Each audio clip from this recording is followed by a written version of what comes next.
Hello everyone, आप सभी को राम राम जी, नमस्ते, आभार, अभिनंदन, प्रणाम। आज मैं आपके साथ में जो रेसिपी शेयर कर रही हूँ वो बच्चों की पसंदीदा रेसिपीज में से एक है। और बच्चे क्या, बड़े भी हम बड़े चाव से खाते हैं। भले ही हम शुरू में थोड़ी आनाकानी करें, लेकिन जब टेस्ट करते हैं या खाना शुरू करते हैं तो बहुत टेस्टी लगता है। तो आज ये रेसिपी मैं शाम को 3 बजे, 3:30 बजे लगभग शूट कर रही हूँ। सुबह ब्रेकफास्ट काफी हेवी हो चुका था, तो लंच हमारा स्किप हो गया। संडे को जनरली ऐसे ही हो जाता है, कभी कभी कभी लंच स्किप होता है तो कभी ब्रेकफास्ट स्किप होता है। तो यहाँ पर मैं आपके साथ में व्हाइट सॉस पास्ता की रेसिपी शूट कर रही हूँ या शेयर कर रही हूँ। यहाँ पर मेरे पास में है ये बो शेप के पास्ता, जो मार्केट में अभी काफी आ रहे हैं और बहुत ट्रेंडिंग है। बच्चे बड़े फैसिनेट होते हैं इस शेप के पास्ता से। तो ये व्हीट वाले हैं, तो कभी कभी बच्चे जब अनहेल्दी फूड की डिमांड करते हैं ना, तो हम उसको हेल्दी तरीके से उन्हें दे सकते हैं। तो पानी उबलने के लिए रख दिया था मैंने, उसमें नमक डाल दिया था 1 चम्मच, और उबाल आ गया तो इसमें मैंने पास्ता डाल दिया है। पास्ता को हम लगभग 90 to 90% तक कुक करेंगे, और वो कैसे 90 to 90% मेजर करेंगे वो मैं आगे आपको बताऊंगी। तो ये वाले पास्ता को ना, व्हीट पास्ता को थोड़ा सा बॉईल होने में टाइम लगता है। तो वो जब तक एक तरफ बॉईल हो रहा है तब तक यहाँ पर हम वेजिस कट कर लेते हैं। तो यहाँ पर मैंने ली है कैप्सिकम, साथ में ये लाल वाली मोटी वाली मिर्च। रेड कैप्सिकम मेरे पास में नहीं थी तो वो स्किप कर दी। तो हम सारी मम्मियाँ ही ऐसे करती हैं कि जो घर में अवेलेबल होता है उससे बनाने की कोशिश करती हैं। ऐसा नहीं कि कोई सामान नहीं है तो हम उसके लिए बैठे हुए हैं, जो सामान है उसी से हम सभी लोग कोशिश करते हैं। तो यहाँ पर मैंने ये ग्रीन कैप्सिकम कट कर ली है, और बच्चे बड़े बड़े पीसेस, मेरे घर में तो थोड़ा आनाकानी होती है तो मैं जनरली फाइन चॉप करके ही सब चीज़ों को डालती हूँ, जिससे कि चीज भी खा लें बच्चे, और मतलब कोई परेशानी भी ना हो। तो कैप्सिकम मैंने बारीक चॉप कर ली है। आपके पास में जो भी कैप्सिकम है, रेड बेल पेपर है, येलो बेल पेपर है, वो भी डाल सकते हैं। जो वेजीज डालना चाहते हैं, जैसे कि ब्रोकली है, मशरूम्स है, मतलब इसमें ऐसा नहीं कि कोई भी डाल सकते हैं वेजीज, लेकिन हाँ कैरेट है, ये सब चीजें डाल सकते हैं। कैबेज वगैरह ना डालिएगा, या कॉलीफ्लावर वगैरह मत डालिएगा, इससे टेस्ट उतना अच्छा नहीं आएगा। और ये जो गार्लिक है वो मैंने ज्यादा लिया है, बहुत अच्छा टेस्ट आता है व्हाइट सॉस पास्ता में। तो मतलब ये एक्चुअली मैदे का भी पास्ता मिल जाता है मार्केट में, सूजी का भी मिलता है। तो मैं जनरली ना व्हीट पास्ता या फिर सेमोलिना पास्ता लेके आती हूँ, जिससे कि हम बच्चों की डिमांड भी पूरी कर पाते हैं और ये हेल्दी भी होता है और पेट भी भरता है।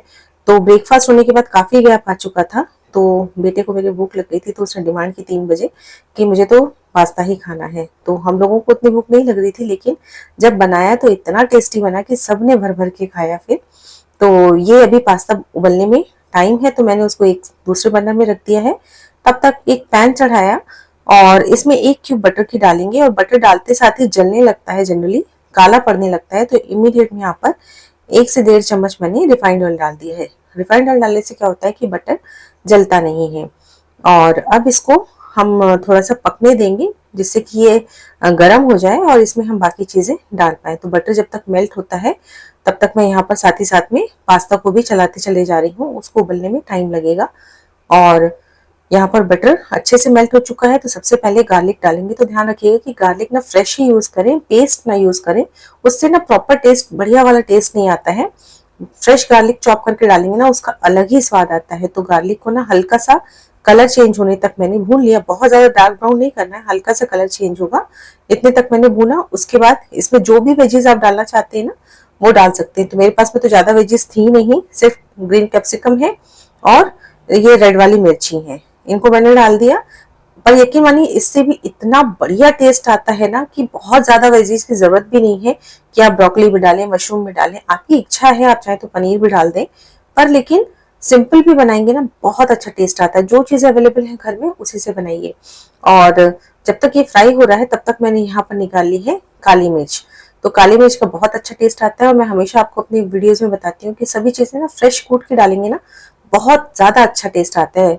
मतलब एकदम फर्क आप महसूस कर पाएंगे। तो काली मिर्च को मैंने दरदरा सा कूट लेना है, अगर नहीं है तो आप पाउडर भी यूज कर सकते हैं। और यहाँ पर मैंने लिया है 1 कटोरी भर के स्वीट कॉर्न। तो ये आप अपनी इच्छा के अनुसार कम ज्यादा कर सकते हैं। मेरे घर में स्वीट कॉर्न बेटे को मेरे बहुत पसंद है, तो मैंने इसको ज्यादा क्वांटिटी में डाला है। और स्वीट कॉर्न को भी अच्छे तरीके से हम भूनते चले जाएंगे, थोड़ा देर में डालिएगा, जब तक कैप्सिकम भून जाए उसके बाद स्वीट कॉर्न डालना है, ताकि बहुत ज्यादा ना भुने वो। अब यहाँ पर मैंने इसमें नमक डाल दिया है, इसमें मसाले के हिसाब से, मतलब जो चीज वेजीज हम पका रहे हैं, और साथ में 3 चौथाई चम्मच कुटी हुई काली मिर्च डालेंगे, साथ में हाफ टी स्पून मैंने रेड चिली फ्लेक्स डाला है और हाफ टी स्पून से ज्यादा 3-4 टीस्पून लगभग ऑरिगेनो डाला है।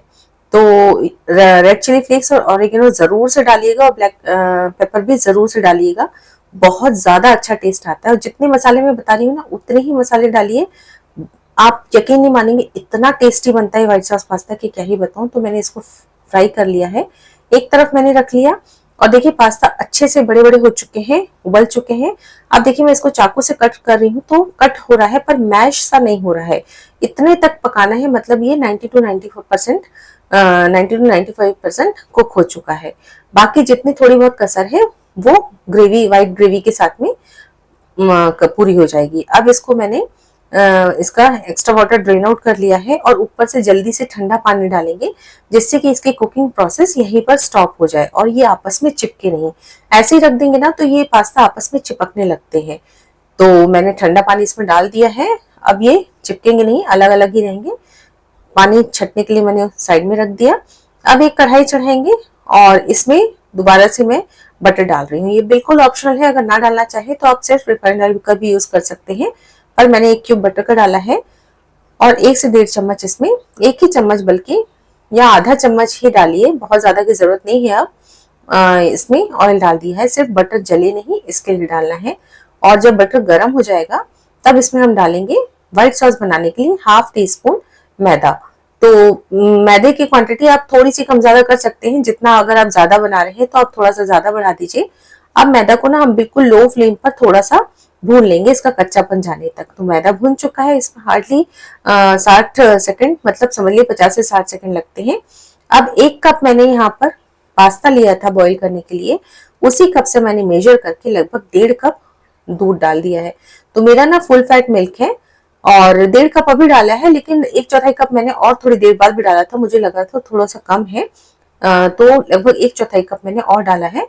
तो इसमें ना अच्छे से उबाल आने देंगे। देखिए बहुत बढ़िया तरीके से इसमें उबाल आ चुका है। उबाल आने के बाद इसमें डाल देंगे हम ये चीज स्लाइस। तो चीज स्लाइस मैंने 3 चीज स्लाइस ली हैं, इनको इस तरीके से तोड़ के डाल देंगे, जिससे कि बहुत बढ़िया क्रीमी टेक्सचर और क्रीमी टेस्ट आता है इस पास्ता में। और ये जो चीज हमने डाला है इसको हम अच्छे तरीके से पहले मेल्ट होने देंगे। मेल्ट होने के बाद ही बाकी चीजें मिलाएंगे। तो देखिए मेल्ट हो चुका है, पर इस कंडीशन में ना इसको चलाते जरूर रहिएगा, कई बार चीज डालने के बाद ना दूध फटने सा लगता है, तो चलाते रहेंगे तो फटेगा नहीं। अब ये सारा का सारा मिश्रण हम डाल देंगे जो हमने वेजीज का भून के रखा था, सारी चीजें इसमें डाल दी।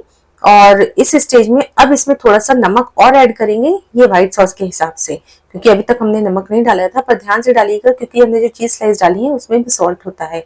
और बस एक बॉईल आने देंगे। देखिए बॉईल आ चुका है, अब इसमें डाल देंगे हम सारा का सारा पास्ता। देखिए बिल्कुल भी नहीं चिपका है ये पास्ता, और इसका शेप ऐसा है ना कि बच्चे बहुत फैसिनेट होते हैं, बच्चों को बहुत पसंद आता है। मार्केट में बहुत इजीली अवेलेबल होता है, या फिर ऑनलाइन शॉप से भी आप मंगा सकते हैं। जरूर मंगाइएगा, बच्चों को खिलाइएगा, बहुत टेस्टी लगता है और बहुत हेल्दी है। और बस पास्ता डालने के बाद लगभग 2 मिनट मैंने इसको कुक कर लिया है, ताकि सारी चीजें ना एक साथ हो जाए, मिक्स हो जाए आपस में। और ये हमारा व्हाइट सॉस पास्ता बनके रेडी हो चुका है। थोड़ा सा ठंडा होगा ना तो और गाढ़ा होगा, तो बहुत ज्यादा गाढ़ा करने की जरूरत नहीं है। और बेटा मेरा बगल में है, बहुत खुश हो रहा है, फटाफट जल्दी से सर्व करो कह रहा है। तो मैं वही कह रही हूँ कि पहले शूट कर ले दो फिर मैं सर्व करती हूँ। तो बस ये हमारा व्हाइट सॉस पास्ता बनकर तैयार हो चुका है। देखिए हल्का सा सर्व करते करते ही थोड़ा सा ठंडापन जितना भी आया है उसे से आप देख पा रहे हैं हल्का सा गाढ़ा हो चुका है। और ये बहुत शानदार, मुंह में पानी ला देने वाला व्हाइट सॉस पास्ता बनकर रेडी हो चुका है। जो इटालियन डिशेस नहीं पसंद करते ना, वो भी इस तरीके से बनाएंगे तो बहुत पसंद आएगी। तो उम्मीद करती हूँ रेसिपी अच्छी लगी होगी, बना के भी देखिएगा। अच्छी लगी तो लाइक और शेयर कीजिएगा, साथ में चैनल को सब्सक्राइब जरूर से कीजिएगा। मिलती हूँ अगली